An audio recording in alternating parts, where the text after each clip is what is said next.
দৈনিক শিক্ষা .com-এর ইউটিউব চ্যানেলে সকলকে স্বাগতম। শিক্ষার সব খবর সবার আগে পেতে দৈনিক শিক্ষা .com-এর ইউটিউব চ্যানেলে সাবস্ক্রাইব করুন এবং বেল বাটনটি ক্লিক করুন। দৈনিক শিক্ষা স্টুডিওতে সবাইকে স্বাগতম। আজ আমাদের সাথে উপস্থিত আছেন বাংলাদেশ শিক্ষক সমিতির ভারপ্রাপ্ত মহাসচিব মিসবাহুল ইসলাম প্রিন্স স্যার। স্যার, আপনাকে স্বাগতম। ধন্যবাদ দৈনিক শিক্ষা পরিবারকে। স্যার, আচ্ছা স্যার, আপনার কাছে আমি আসলে বোনাস নিয়ে জানতে চাবো যে শিক্ষক কর্মচারীদের ঈদ বোনাস আমরা ফেসবুক সহ বিভিন্ন গণমাধ্যম এবং সামাজিক যোগাযোগ মাধ্যমগুলোতে দেখছি যে শিক্ষক কর্মচারীদের মনে এখনও ঈদ বোনাস নিয়ে কিছু অসন্তোষ রয়েছে।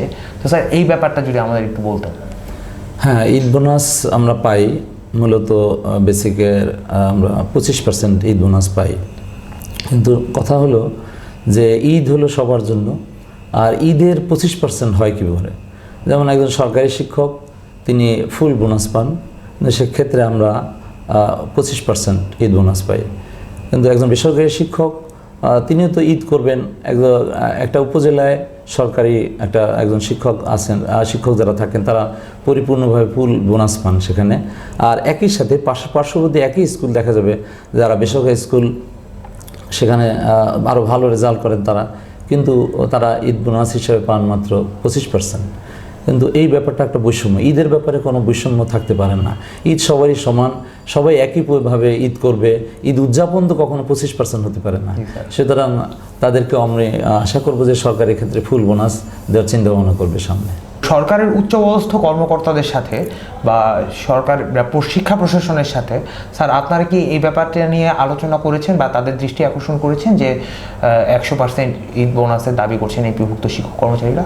হ্যাঁ, আমরা আসলে মূলত সামাজিক যোগাযোগ মাধ্যমগুলো যদি আপনি দেখেন তাহলে দেখবেন যে ঈদ বোনাসের ব্যাপারে আমরা অনেক সোচ্চার, সমস্ত শিক্ষক সোচ্চার, এবং এই ব্যাপারে আমরা বেশ কয়েকবার আন্দোলনও করেছি, মানববন্ধনও করেছি। সামনে আমাদের রোজার মধ্যে আমরা চাচ্ছি যে একটা মানববন্ধন কর্মসূচি দিব এবং আমরা পরিপূর্ণ বোনাসের জন্য, ফুল বোনাসের জন্য আবেদন করব, কর্মসূচি রাখবো আমরা এই ব্যাপারে একটা। ঈদ বোনাস স্যার, আপনার কি মনে হয় এবছরই 100% ঈদ বোনাস পাওয়ার সম্ভাবনা আছে?